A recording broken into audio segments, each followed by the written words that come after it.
Trial of the Crusader and Phase 3 of Wrath Classic is now well underway, and all the new upgrades available from this patch have not taken long at all to start showing their effects on the performance of DPS classes. So far I've done an update video for each major patch in Wrath, to see which DPS class and specialization is topping the meters, and to find out whether anything has happened that perhaps was not entirely anticipated. As per usual, we will be going off information on Warcraft logs and using data over the last 2 weeks. And just so everyone knows what these bars on the screen here mean, each line tracks the lowest to highest aggregated performances for each specialization, with the left hand side of the bar being the lowest average and the right hand the highest. The dot on the far right side is the maximum DPS achieved for that specialization. We can also swap this to the 95th percentile view as well. This shows the DPS achieved for the top 5% of players on each specialization. I'll also put each specialization on a tier list format too, both for an indicator of how things are, as well as for a visual reference of how things have changed since Phase 2. I'll put them in order too, so top of the tier on the left, bottom on the right. And it may seem kind of early to be doing this, but the meta really has seen a huge shift from how it was at the start of Ulduar, both because people have had a chance to gear up in upgraded Ulduar gear,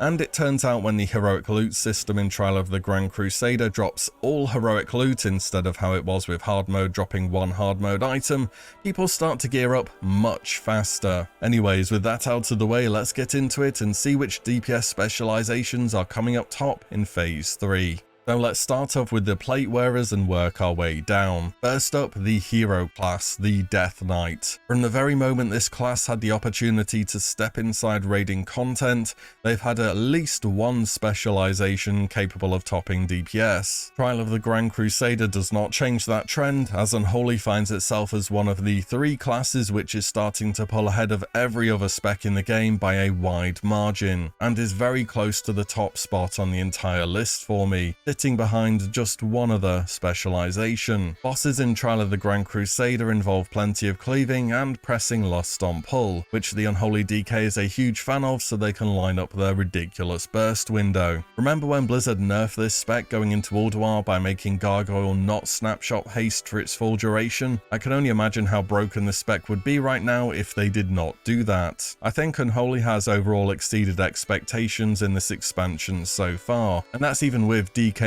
being known to be as good as they are. Frost remains very competitive too. It also enjoys some cleave and is easily a high A tier DPS, but due to how far ahead the top 3 DPSs are, I've moved it down from its previous S tier position in Ulduar. Blood is also worth a mention too. It's clawed its way out from the mean tier specs for the first time ever. Alongside this patch, Blizzard made several bug fixes to dancing rune weapons so that, well, it works more or less. And now that it does work, Blood is doing a bit more DPS. It's not exactly squaring up to Unholy or Frost, mind you, but it's something. Next we have the Paladin. Retribution has had quite the eventful ride so far in Wrath of the Lich King. Back at the start of the expansion, this spec was insanely popular, and in original Wrath of the Lich King, Retribution had a well-deserved reputation of a straightforward but very effective damage dealer. The final patch talents, however, were not so favourable to this particular spec, which fell short of expectations for many players, and up to Trial of the Grand Crusader had been a low B or even C tier DPS. But along came Blizzard with an update to help out Ret via a glyph. This allowed them to use their Reckoning ability as part of their rotation without it taunting bosses. They also made changes to make target swapping and stacking their dot in general faster. This, alongside the new gearing options, has led to a notable improvement for the Ret Pala,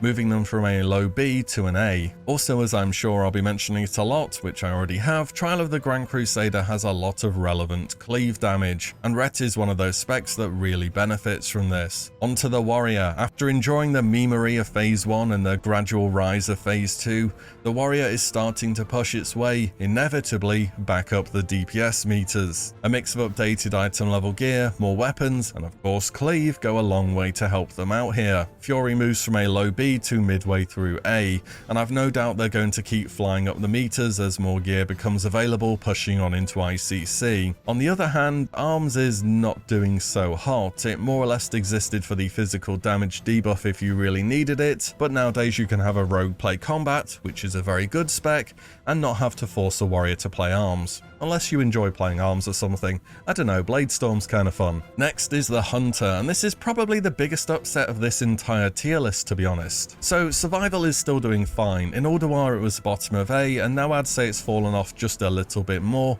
but that's kind of expected to happen just by the nature of how this spec scales. I think this is also going to have something to do with hunters having jobs to do in Trial of the Grand Crusader, which prevent them from just blasting their DPS buttons. There is this popular tactic on Twin Valkyr where your raid takes one color and stacks under the boss, whilst hunters and a few other classes that can live through a vortex play goalkeeper and ensure that orbs never reach the raid. Playing goalkeeper is not good for your personal damage. Also, there's misdirecting the ads on an Barak, shooting down the frost orbs, all that kind of stuff. Basically, I think if hunters didn't have to do these things, they would still be around A tier, but they do, so here we are. Survival is probably doing better than it should be at this point in time as well, to be honest. Players have found that trap weaving, which is just running into melee to place an explosive trap, is doing tons of damage and is even worth using on single target over Black Arrow, which is probably a bit silly to be honest. Hunters also use different ranks of explosive shot during a lock and low proc, which is also known as the 4-3-4 macro, those just being the numbers of the spell ranks. Marksmanship, on the other hand, is in absolute shambles. This spec just hasn't lived up to expectations at all. It's dropping from a B to a D tier for me. You pretty much play MM if you need the attack power buff. Around Trial was supposed to be the time when Marksman begins to overtake Survival as a spec due to stat scaling, but those player discoveries I just went over are keeping Survival well ahead. If there was ever another candidate for Blizzard to throw some kind of pity glyph at, Marksmanship is probably it. Blizzard actually fixed piercing shots munching, which is just dots not applying correctly from a critical strike in this patch too, and it hasn't made any difference to this spec. I am a little doubtful they would buff MM for the same reason they're not about to buff Arms Warriors. They have another spec which exists, which is doing pretty well. All the same, Marksmanship has never been the meta hunter spec this expansion. At least Arms did see play during phase 1 for its debuffs. And you could very reasonably argue MM is the PvP spec, kind of like a Frost Mage or a Sub-Rogue. No one's asking for buffs to those specs, are they? And this is also true, but both Mage and Rogue's two other specializations have been very good for PvE the entire expansion. What's the Hunter's other choice? It's Beast Mastery, which is even worse than Marksmanship, so yeah, not really a choice, is there? Also, as far as I know, Marksmanship still has to trap weave. Can that just be a survival thing? Some of these bosses were not designed for a class with a limited attack range, and it shows. Heart of XT, anyone? At the end of the day, it's Wrath Classic. There's been some class changes already, and I'm just saying maybe Marksmanship needs a bit of help if it wants to see play this expansion. Over to the Shaman then. This class has been very consistent throughout the expansions so far. Though the days of needing 5 Shamans per raid as you did in TBC are long gone, the Shaman still remains a class that fulfills many roles very well. Shaman's also got quite a nice buff midway through Ulduar, where their Fire Elemental now resets upon encounter end, allowing them to line up a big damage dealing spell with all their various cooldowns running. Both Elemental and Enhancement, and even Restoration to be honest, benefit from this. Enhancement remains powerful, but perhaps quite not still at that A tier point. It brings a ton of cleave damage and loads of utility though, so it's a specialization you would happily put in just about any raid. Elemental has been doing kind of surprising things though. In Wrath, this spec was supposed to do the exact same as what it did in TBC, which is starting off very well and then just falling off a cliff scaling wise. It is somehow, some way, doing the exact opposite of that though. I think the Fire Elemental reset has been a big deal for this spec, as well as, wouldn't you have guessed it, lots of cleave in Trial. Those bouncing chain lightnings are going to be getting full value on lots of fights. Maybe Elemental is even optimal in your 25-man raid comp now. The bonus spell power from Totem of Wrath does stack with Demoloc's Demonic Pact by the way, instead of one replacing the other. Also, their tier set bonuses in both Trial and ICC are pretty sweet as well. Onto the leather enjoyers then, and we will begin with the Rogue. If there is a class that's consistently and kind of quietly been at the top of the meters during this expansion, it's been the Rogue. Both of Combat and Assassination continue to be incredibly powerful picks, with Assassination favouring single target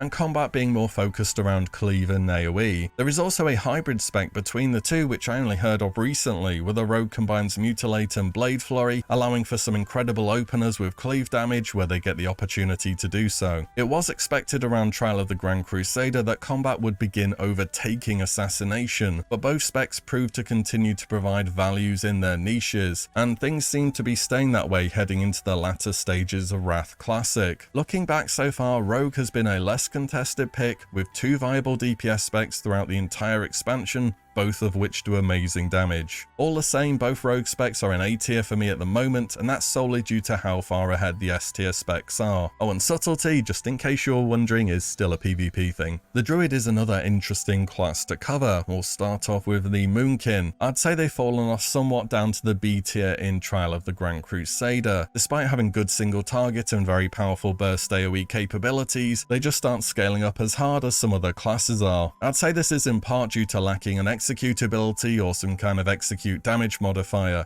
which most DPS have now in some shape or form, as well as having some fights phase change where bosses become untargetable for a bit, and you don't want to go proccing your Eclipse at a bad time on random ads. Boomies do remain a fine pick, however, for their raid-wide utility, innovates, and of course combat res. Feral is perhaps the biggest mover from one tier to the next. Coming into Ulduar, I had them at a low C tier, below Destruction Warlocks, and back then they kind of deserved to be there. They were not doing anything impressive. This spec was meant to be up there near the top in Wrath, but the Feral Druid ended up working differently than it was expected. This meant players were having to deal with a more challenging rotation than most and barely scraping the middle of the DPS meters to show for it. Well, along came Blizzard with an update allowing Fairy Fire Feral to guaranteed proc Omen of Clarity. Eventually this was toned down a little bit by being made into a major glyph rather than a passive, but the effects were really fast to see. Ferals went from being hidden on the DPS meters to near the top overnight, and for me are now easily the top of A tier. They're a very powerful melee DPS on both single target and burst AoE encounters, and they're really reaping the rewards of the more complex playstyle. Finally, we have the Clothies, so we'll go over the Mage first. Arcane has kind of had its moment by this point in time. This is one of those classes where the scaling specialization has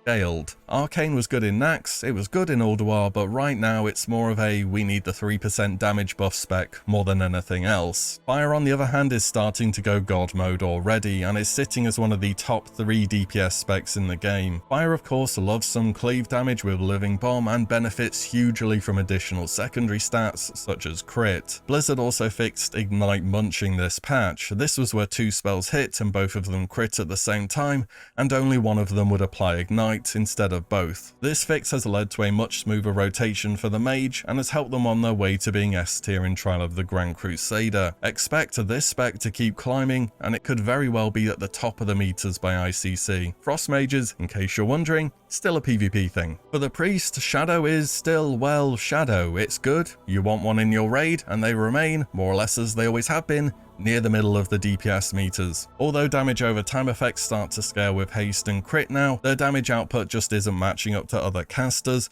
as well as them lacking a strong execute phase. You can't really go wrong if you play Shadow though, it's still doing a lot for the raid utility wise, and they will be picked up, just not for their damage output. Which leaves Warlock as the final class to cover. Destruction continues to be in a place where it's viable in the grand scheme of things, it's just a little hard to pick it when the other 2 specs exist. Demonology has fallen off a little bit as was expected. Whilst it is providing an ever-growing demonic pack buff for your caster DPS, its scaling is not quite as good, meaning it's fallen down to an A tier for me. Still, its single target DPS is respectable, and it can do very well on cleave-oriented fights, thanks to its strong burst phase in Metamorphosis. Affliction on the other hand has been S tier forever, and for me takes the #1 spot heading into Trial of the Grand Crusader. The scaling on this spec is just amazing. It brings very good single target damage, great AoE, and arguably the best execute phase in the game. This spec has been stacked since the start of Wrath and continues to be for good reason. Just be ready if you want to try Affliction for extreme competition on all the biggest upgrades though. With both Fire and Affliction in S tier, getting your hands on Biss ain't easy. And that is my Trial of the Grand Crusader Phase 3 Wrath Classic DPS tier list so far. I have to say the top 3 of Affliction, Unholy and Fire are very far ahead of every other spec, and even by ICC it's kind of feeling like you're going to need a Shadow Mourn to compete with Affliction or Fire if this trend continues. Anyways, that's just what I reckon having raided Trial of the Grand Crusader a bunch and having looked at the stats on Warcraft logs. Let me know what you think about it and whether you reckon there will be any more big changes in the meta